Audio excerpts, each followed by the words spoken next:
మన దేశం ఈ రోజు సక్సెస్ఫుల్ గా 2 పార్ట్స్ గా డివైడ్ అయింది. మీరు అనుకున్నట్టు కాదులేండి. ఇది హిందూ వర్సెస్ ముస్లిం డివిజన్ కాదు, కాస్ట్ డివిజన్ అసలే కాదు. ఈ రోజు మన దేశంలో పీపుల్ వర్సెస్ పొలిటీషియన్స్, ప్రజలు పాలకుల మధ్యలో దేశం 2 ముక్కలుగా విడిపోయింది. నేను ఎందుకు ఇలా అంటున్నానంటే, ఈ రోజు ప్రజల చేత, ప్రజల కోసం, ప్రజలచే ఎన్నుకోబడ్డ పాలకులు ప్రజల్ని బానిసల్లా ట్రీట్ చేస్తున్నారు. మనమందరం ఓటు వేస్తేనే వాడికి ఆ చీర దక్కిందని, మనమందరం ట్యాక్సీ కడితేనే వాడికి జీతం వస్తుందని మర్చిపోతున్నారు. మనకు మాత్రం పొద్దున్నే లేస్తే అన్ని రూల్సే. మరి పొలిటీషియన్ కి ఒక్క రూల్ ఉండదు. మనకు నీతులు చెప్పేవాళ్ళు అందులో ఒకటంటే ఒక్కటి కూడా పాటించరు. ఎందుకో తెలుసా? మనకు బుద్ధి లేదు కాబట్టి, మనకు నిలబెట్టి అడగడం చేత కాదు కాబట్టి, వాడేదో పైనుంచి వచ్చి దిగబడ్డట్టు చూస్తాం. అని కేవలం మన వల్లనే ప్రజలు పాలకుల మధ్య ఈ రోజు డివిజన్ లైన్ అయిపోయింది. రూల్స్, రెగ్యులేషన్స్, అడ్జస్ట్మెంట్స్, కాంప్రమైజెస్ అన్ని మనకే, అన్ని మనమే ఫాలో అవ్వాలి. మొన్న మోడీ తెలంగాణలో ఇచ్చిన స్పీచ్ విన్నారు కదా, అది విన్నాకైతే నాకు అర్థమైంది ఏంటంటే, పీపుల్ వర్సెస్ పొలిటీషియన్ అనేది అర్థమైంది క్లియర్. నేషన్ ఫస్ట్ అని సడన్ గా సర్ప్రైజ్ ఇచ్చాడు కదా. ఈయన ఇచ్చిన సర్ప్రైజ్ మీకు నచ్చిందా? 12 సంవత్సరాల మోడీ పాలనలో మందిర్, మసీద్, హిందూ, ముస్లిం, నెహ్రూ వందే మాత్రం కాకుండా దేశం కోసం మాట్లాడిన ఫస్ట్ స్పీచ్ అది. అంటే ఎలక్షన్స్ అయిపోయాయి, విదేశీ పర్యటన స్టార్ట్ అవ్వలేదు, ఫ్యాన్సీ డ్రెస్ షోలు ఏం లేవు. ఇప్పుడు ఈయన దేశ ప్రధానిగా హోంవర్క్ స్టార్ట్ చేశారు. ఆయన హోంవర్క్ చేస్తుంటే వెస్ట్ ఏషియాలో వార్ జరుగుతుంది కదా. ఇప్పుడు గుర్తొచ్చింది పెద్ద మనిషి. ఆయిల్ క్రైసిస్, రూపీ వాల్యూ పడిపోవడం, ఎకానమీ 6th ప్లేస్ కి రావడం, ఇలాంటి సీరియస్ ఇష్యూస్ ఇప్పుడు ఈయన కంటికి ప్రాబ్లమ్స్ లాగా కనిపిస్తున్నాయి. ఎలక్షన్ లో గెలవడం ఎంత ఇంపార్టెంట్ అంటే, దేశం ముందున్న అతిపెద్ద సమస్యను కూడా అసలు ఈయన కంటికి కూడా కనిపించలేదు. దేశం ఎక్కడ పోతే ఆయనకెందుకు? బీజేపీ బాగుండాలి, బెంగాల్లో బీజేపీ రావాలి, తెచ్చుకున్నారు. దేశం గురించి తిరిగి ఆలోచించుకోవచ్చు కదా, అర్జెంట్ ఏం లేదు కదా. నేషన్ ఫస్ట్ అని ఒక 7 పాయింట్స్ మనం ముందుంచాడు మోడీ. ఫ్యూయల్ ఎక్కువ వాడకండి, వర్క్ ఫ్రమ్ హోమ్ చేయండి, ఫారెన్ ట్రిప్స్ కు వెళ్ళకండి, కెమికల్ ఫర్టిలైజర్స్ వాడకండి, 1 year గోల్డ్ కొనకండి, ఆయిల్ ఫుడ్ తినకండి, స్వదేశీ వస్తువులు వాడండి అని దేశ ప్రజలకు చెప్పాడు మోడీ. మోడీ మంచి చెప్పినా కూడా నీకు నెగిటివ్ గా కనిపిస్తుందని మీరు నన్ను అనొచ్చు. ఆయన చెప్పిన వాటితో నాకేం ప్రాబ్లం లేదు. ఇప్పుడున్న యుద్ధ పరిస్థితుల్లో మనం సర్వైవ్ అవ్వాలంటే అవన్నీ చేయాలి, తప్పదు కూడా. కానీ నా ప్రాబ్లం ఏంటంటే, నీకు నాకైనా ఈ రూల్స్ అండ్ రెగ్యులేషన్స్ అన్ని పొలిటీషియన్స్ కు ఉండవా? మనమేమో పబ్లిక్ ట్రాన్స్పోర్ట్ వాడాలి, पेट्रोल डीजल बचाकर हमें वो मुद्रा भी बचानी है. పెట్రోల్ డీజిల్ వాడకం తగ్గియాలి. మరి ఆయన చూడండి ఏం చేస్తున్నాడు. మనం సేవ్ చేసిన పెట్రోల్ మొత్తం ఒక్క ర్యాలీతో వేస్ట్ చేశాడు. తెలంగాణలో ఫ్యూయల్ సేవ్ చేయండి అని చెప్పిన తర్వాత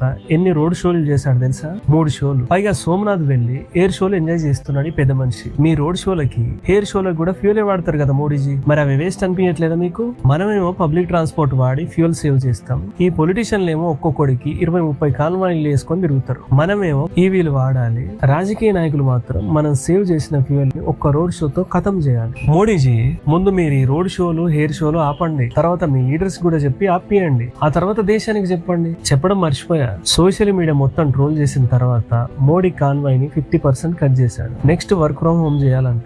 ऑनलाइन कॉन्फ्रेंसेस, वर्चुअल मीटिंग्स, इनको हमें फिर से प्राथमिकता देनी है.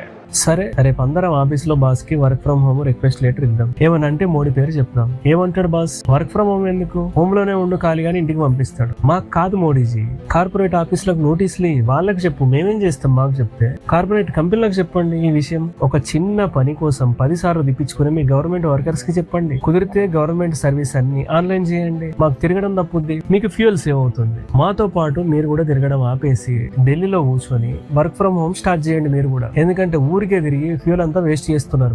మీరు తిరిగేది మా డబ్బులతోనే కదా. మా డబ్బులు వేస్ట్ చేసి ఊర్లు తిరగడం అవసరమా చెప్పండి? మీరు అర్జెంట్ గా మీరు ఇప్పుడే ఈ రోజు నుండే వర్క్ ఫ్రమ్ హోమ్ స్టార్ట్ చేయండి. మీ వెనకాల మేము కూడా. నెక్స్ట్ ఫారెన్ ట్రావెల్ అవాయిడ్ చేయాలండి. तो कम से कम 1 साल के लिए हमें विदेशों में जाने की बातों को टालना चाहिए. 2014 నుండి ఇప్పటి వరకు 99 టైమ్స్ ఫారెన్ ట్రిప్స్ వెళ్ళింది ఎవరు? మీరే కదా. 815 కోట్లు ఖర్చు పెట్టి ఆయన ఫారెన్ ట్రిప్స్ కు వెళ్ళి దేశం పరువు ఎలా తీస్తున్నాడో మనం అందరం చూసాం కదా. So, can I? Hi, very nice to meet you. Megan I saw your tweet Oh, yes? with umbrella. That's right. You're looking at me on Twitter? Are you on Twitter? Yes. That's funny. Vladimir. May 15th నుండి మళ్ళీ foreign trips వెళ్తున్నాడు. UAE, Netherlands, Sweden, Norway, Italy. ఇప్పుడు ఇంత urgent గా foreign trips వెళ్లాల్సిన అవసరం ఏమొచ్చింది? అదాని కోసమా లేకపోతే అంబానీ కోసమా? మేము మా డబ్బులతో ఫారెన్ ట్రిప్స్ వెళ్ళొద్దు, కానీ మీరు మాత్రం జనాల డబ్బులతో తిరిగి సెంచరీ కొట్టండి. అసలు ఆ ఫారెన్ ట్రిప్స్ వెళ్ళడం ఎందుకు? ఆ కష్టాలు పడి పరువు తీసుకోవడం ఎందుకు? Nowadays you are fighting on Twitter.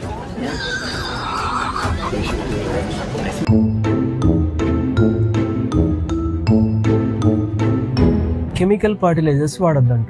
बहुत जरूरी है कि हम केमिकल फर्टिलाइजर की खपत 25%, 30%, 40%, 50% उसको घटाए आधी कर दें। పద్ధతిగా సేంద్రియ ఎరువులతో వ్యవసాయం చేసుకునే మన రైతులని కెమికల్స్ వైపు మళ్ళించింది ఎవరు? ప్రభుత్వాలే కదా. పంట ఎక్కువ రావాలని కెమికల్స్ వేసి నేలను నాశనం చేశారు. ఇప్పుడు గ్లోబల్ క్రైసిస్ వల్ల మళ్ళీ సడన్ గా కెమికల్ ఫర్టిలైజర్స్ మానేయాలంట. సరే మానేస్తారు మోడీజీ, మరి కెమికల్స్ కాకుండా ఏం వాడాలి అది కూడా చెప్పండి మాకు. ఉన్న ఆవు పేడేమో జనాలు తినడానికే సరిపోవట్లేదు, ఇంకా వ్యవసాయం కోసం ఏం వాడతారు? పెళ్లిలకు గోల్డ్ కొనొద్దంట.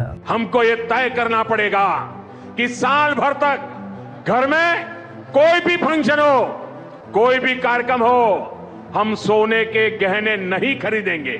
గోల్డ్ కొనుక్కునే స్టేజ్ లో మమ్మల్ని ఎక్కడ ఉంచారు మీరు? వచ్చే అరకొర జీతంతో రెంట్ కట్టుకోవడానికి, కూరగాయలు కొనుక్కోవడానికి, పెట్రోల్ కి, గ్యాస్ కి వీటికే సరిపోతుంది. ఆ గోల్డ్ ఏమో లక్షలలో ఉంది. ఇంకా మేం గోల్డ్ ఎక్కడ కొంటాం? మాలాంటి వాళ్ళు ఏదో సెక్యూరిటీ కోసం గోల్డ్ కొనుక్కొని దాచుకుంటారు. మీరు చెప్పినా చెప్పకపోయినా మాకు గోల్డ్ కొనేంత సీన్ లేదు ఇప్పుడు. అందుకే మీరు చెప్పాల్సింది మాకు కాదు, ఇన్సెక్యూరిటీతో గోల్డ్ కొనుక్కొని లాకర్ లో దాచుకునే వాళ్ళకి చెప్పండి. ఒకప్పుడు కాంగ్రెస్ గవర్నమెంట్ కూడా ఇదే మాట చెప్పింది, గుర్తుందా మీకు? Suppose we stop gold imports.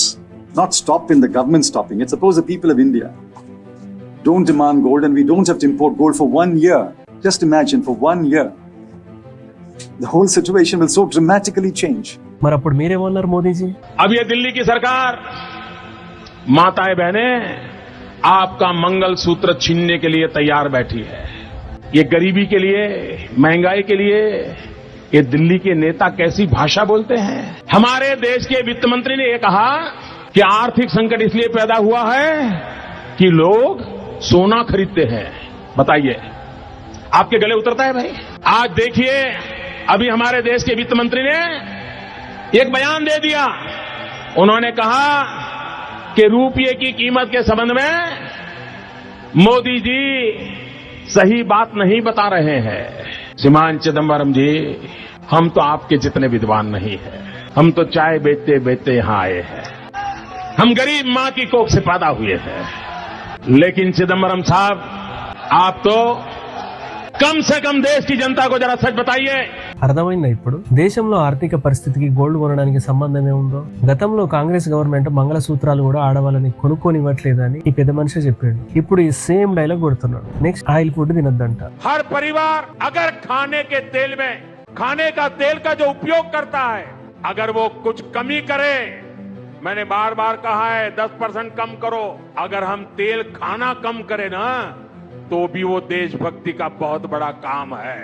60% వంట నూనెలను మనం ఇంపోర్ట్ చేసుకుంటున్నాం. ఈ వంట నూనెలను మనకు అలవాటు చేసింది ఎవరు? ప్రభుత్వాలే కదా. చక్కగా నెయ్యితో, వెన్నతో వంట చేసుకునే మన అమ్మమ్మ వాళ్ళు, నానమ్మ వాళ్ళు అలాంటి నెయ్యిని ఫ్యాట్ అని చెప్పి మనకు వాటిని వాడకుండా చేసి కార్పొరేట్ కంపెనీలు కల్తీ నూనెలను మనకు అలవాటు చేసింది ఎవరు? ఇవే వంట నూనెలు మన దేశంలో పండించి తయారు చేసుకోకుండా చీప్ గా వస్తున్నాయని చెప్పి ఇంపోర్ట్ చేసుకున్నారు. ఇప్పుడేమో ఆయిల్ తక్కువ తినండి, దేశం కోసం త్యాగం చేయండి అని డైలాగులు. ఆయిల్ తక్కువ తినడం తప్పు అని నేను చెప్పట్లేదు, కానీ వ్యవసాయం వెన్నుముకగా ఉన్న మన దేశం ఇన్ని సంవత్సరాల్లో ఆయిల్ సీడ్స్ ఎందుకు పండించట్లేదు? గవర్నమెంట్ రైతులని ఎందుకు ఎంకరేజ్ చేయట్లేదు? అలా చేసి ఉంటే మన నూనెలు మనమే చేసుకునే వాళ్ళం, మన ఆరోగ్యాన్ని కాపాడుకునే వాళ్ళం. మన దేశంలో agriculture and non agriculture reforms ఎవరు తీసుకురావాలి? 12 సంవత్సరాల్లో మీరు ఎన్ని రిఫార్మ్స్ చూశారు? స్వదేశీ స్వదేశీ అని చెప్పడం కాదు, చేసి చూపించాలి. ఇంకో విషయం, మనం స్వదేశీ వస్తువులు వాడాలంట. कि हम स्थानीय चीजें खरीदें, वोकल फॉर लोकल के मंत्र को लेकर चले.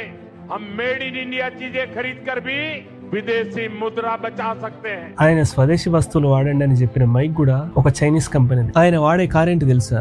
BMW, రేంజ్ రోవర్, మెర్సిడీస్, అన్ని ఫారెన్ కార్లు. ఆయన వాడే విమానం ఏంటి తెలుసా? Boeing 777 VVIP air craft, American company. ఆయన సెక్యూరిటీ ఏం గన్స్ వాడతారు తెలుసా? MP5 Germany, Glock 17, Glock 19 Australia. ఆయన వాడే పెన్ ఏంటి తెలుసా? Mount black German pen. ఆయన స్పెక్స్ ఫ్రేమ్ ఏం బ్రాండ్ తెలుసా? బల్గారీ, ఇటలీ బ్రాండ్. ఇందులో స్వదేశీ ఏం కనిపిస్తుంది? స్వయాన అన్ని విదేశీ వస్తువులు వాడుకుంటూ స్వదేశీ స్వదేశీ అంటాడేంటి? వోకల్ ఫర్ లోకల్ అని డైలాగులు కొడితే ఎలా? वोकल फॉर लोकल के मंत्र को लेकर चले. 1965లో ఇండియాకి కరువు వచ్చినప్పుడు అప్పుడు ప్రధాని లాల్ బహదూర్ శాస్త్రి గారు ఒక వారం రోజుల పాటు తన కుటుంబంతో కలిసి రోజుకొక పూట తినడం మానేసి వారం రోజుల తర్వాత ఆయన కుటుంబం సర్వైవ్ అవుతున్నా అనిపించిన తర్వాత మాత్రమే దేశ ప్రజలకు ఒక పూట తినొద్దని రిక్వెస్ట్ చేశారు. ఆయన మాట విని దేశ ప్రజలు సోమవారం ఉపవాసాలు చేశారు. కొంతమంది ఒక పూట తినడం మానేశారు. ఆఖరికి హోటల్స్ కూడా ఆయన మాట గౌరవించి సోమవారం హోటల్స్ క్లోజ్ చేశారు. 1962లో ఇండియా చైనా యుద్ధ సమయంలో నేషనల్ డిఫెన్స్ ఫండ్ కోసం దేశ ప్రజలను డబ్బు బంగారం లాంటివి డొనేట్ చేయమని అప్పటి ప్రధాని జవహర్లాల్ నెహ్రూ గారు దేశ ప్రజలను రిక్వెస్ట్ చేశారు. ఆ డొనేషన్స్ తన కూతురు ఇందిరాగాంధీ ఇచ్చిన 367 గ్రాముల బంగారంతోనే మొదలుపెట్టారు. ఆ తర్వాత దేశ ప్రజలు కూడా తమ దగ్గర ఉన్న డబ్బుని, ఆడవాళ్ళు తమ బంగారాన్ని దేశం కోసం త్యాగం చేశారు. ఈ రెండు ఇన్సిడెంట్స్ లో అప్పటి ప్రధానులు ముందు వాళ్ళు చేసి తర్వాత దేశ ప్రజలను చేయమని చెప్పేవారు. మరి మన మోడీ మనకు చెప్పిన వాటిలో ఏ ఒక్కటైనా ఆయన పాటించడా? పోనీ తన పార్టీ లీడర్స్ కైనా పాటించమని చెప్పాడా? చెప్పడు. ఎందుకంటే దేశం కోసం ఏం చేయాలన్నా అది కామన్ మ్యాన్ చేయాలి. కానీ క్రెడిట్ మాత్రం మోడీ తీసుకుంటాడు. ఏదైనా మిస్టేక్ జరిగితే మాత్రం అది నెహ్రూ మీద దోషేస్తాడు.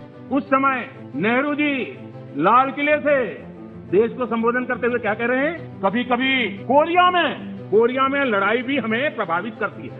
इसके चलते वस्तुओं की कीमतें बढ़ जाती है. इसी नेहरू जी, भारत के पहले प्रधानमंत्री, और यह हमारे नियंत्रण से भी बाहर हो जाती है. देश के सामने देश का पहला प्रधानमंत्री हाथ ऊपर कर देता है. आगे क्या कहते हैं? देखो जी, आपके काम की बात है. आगे कहते हैं, पंडित नेहरू जी आगे कहते हैं, अगर अमेरिका में भी कुछ हो जाता है तो इसका असर भी वस्तुओं की कीमत पर पड़ता है. सोचिए तब महंगाई की समस्या कितनी गंभीर थी कि नेहरू जी को लाल किले से देश के सामने हाथ ऊपर करने पड़े. ఇప్పటికైనా అర్థమైందా మోడీజీ? నార్త్ కొరియాలో యుద్ధం ఇండియాని ఎంత ఎఫెక్ట్ చేస్తుందో, అమెరికాలో యుద్ధం జరిగితే ఇండియాలో ధరలు ఎందుకు పెరుగుతాయో, ప్రపంచ యుద్ధాలకు ఇండియా ఎకానమీతో సంబంధం ఏంటో తెలిసిందా? ఆయనకు అర్థమైనా కాకపోయినా, ఆయన మనకు చెప్పినా చెప్పకపోయినా దేశ ప్రజలుగా మనం తెలుసుకోవాల్సింది చాలా ఉంది. వెస్ట్ ఏషియాలో యుద్ధం స్టార్ట్ అవ్వగానే ఆయిల్ ప్రైసెస్ పెరిగాయి. అంతేకాకుండా షిప్స్ అన్ని ఆగిపోవడం, వచ్చే షిప్పింగ్ కోసం ఎక్కువ డబ్బు ఖర్చు అయిపోయింది. ఆ ఖర్చు మొత్తం ఎవరి మీద పడుతుంది? మన మీద పడుతుంది. అంటే ఇవన్నీ ఇంపోర్ట్ చేసుకోవడానికి ఇండియా ఖర్చు పెట్టే ప్రతి డాలర్ మన జేబు నుండే వెళ్తుంది. అందుకే మనకు ధరలు పెరగడం, గ్యాస్ దొరకపోవడం లాంటి ఇబ్బందులు వస్తున్నాయి. ఒక్కసారి గ్రాఫ్ చూడండి. 2026 ఫైనాన్షియల్ ఇయర్ లో $775 బిలియన్ ఇంపోర్ట్ చేసుకున్నాం మనం. అంటే మనం విదేశాల నుండి కొన్న వస్తువుల ధర $775 బిలియన్. అందులో crude oil $134.7 billion, gold $72 billion, vegetable oils $19.5 billion, fertilisers $14.5 billion. ఈ నాలుగింటికి కలిపి $240 బిలియన్ ఖర్చు అయింది. ఇంకా electronics, machinery, semiconductors, chemicals, telecom, automobiles ఇలాంటివన్నీ ఇంపోర్ట్ చేసుకున్నాం. మరి మనం ఎంత ఎక్స్పోర్ట్ చేసుకున్నాం? $442 బిలియన్ ఎక్స్పోర్ట్ చేసుకున్నాం. మనం కొనేదేమో $775 బిలియన్, అమ్మేదేమో $442 బిలియన్. లాభమా నష్టమా మీరే చెప్పండి. $333 బిలియన్ నష్టం. అన్ని డాలర్స్ మనం ఎక్కువ ఖర్చు పెడుతున్నాం. టెక్నికల్ గా చెప్పాలంటే మన ట్రేడ్ డెఫిసిట్ $333 బిలియన్.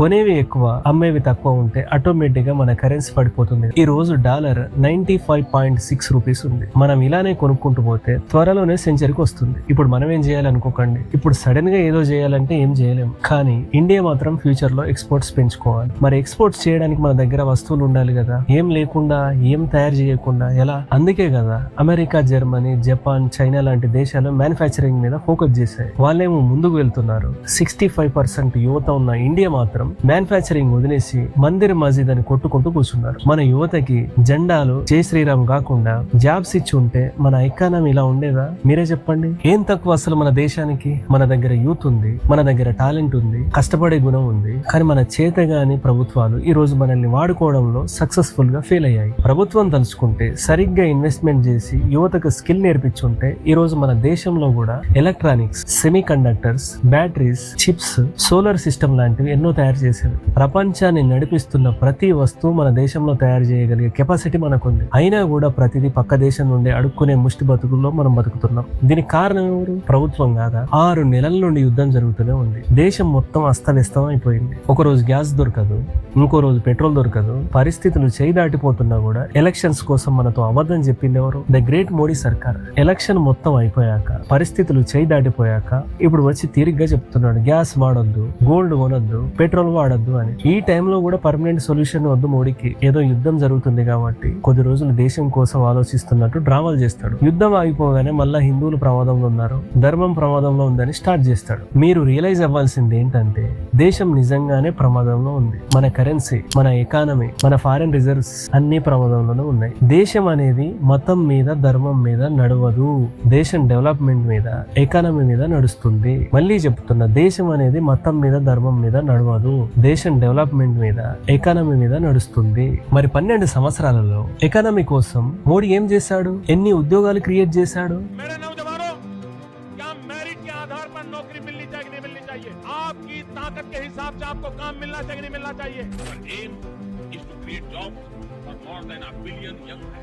సంవత్సరానికి 2 కోట్ల ఉద్యోగాలు ఇస్తానని ప్రామిస్ చేసిన మోడీ సర్కార్ 45 సంవత్సరాలలో ఎన్నడూ లేని నిరుద్యోగాన్ని దేశానికి బహుమతిగా ఇచ్చాడు. मुंबई के पवई इलाके में 24 साल के एक MBA के छात्र ने बेरोजगारी के चलते आत्महत्या कर ली. Two sisters who committed suicide and they used their father's licensed revolver. That's because it's believed that they were extremely upset as they did not, receive any job.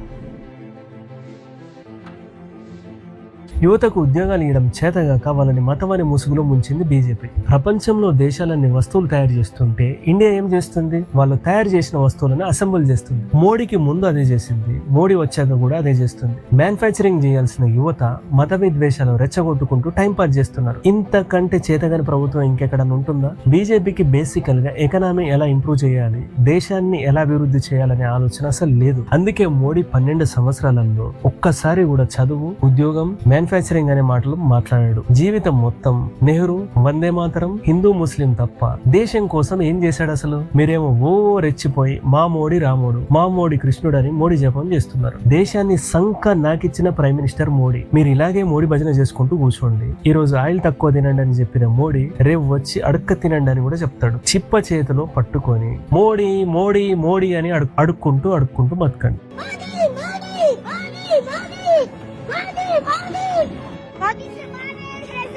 बोला तेरे को काट के भाग दूंगा और जंगल में राहुल गांधी तूने चीट किया లాస్ట్ కు వీడిని కూడా ఖరాబ్ చేస్తాడు.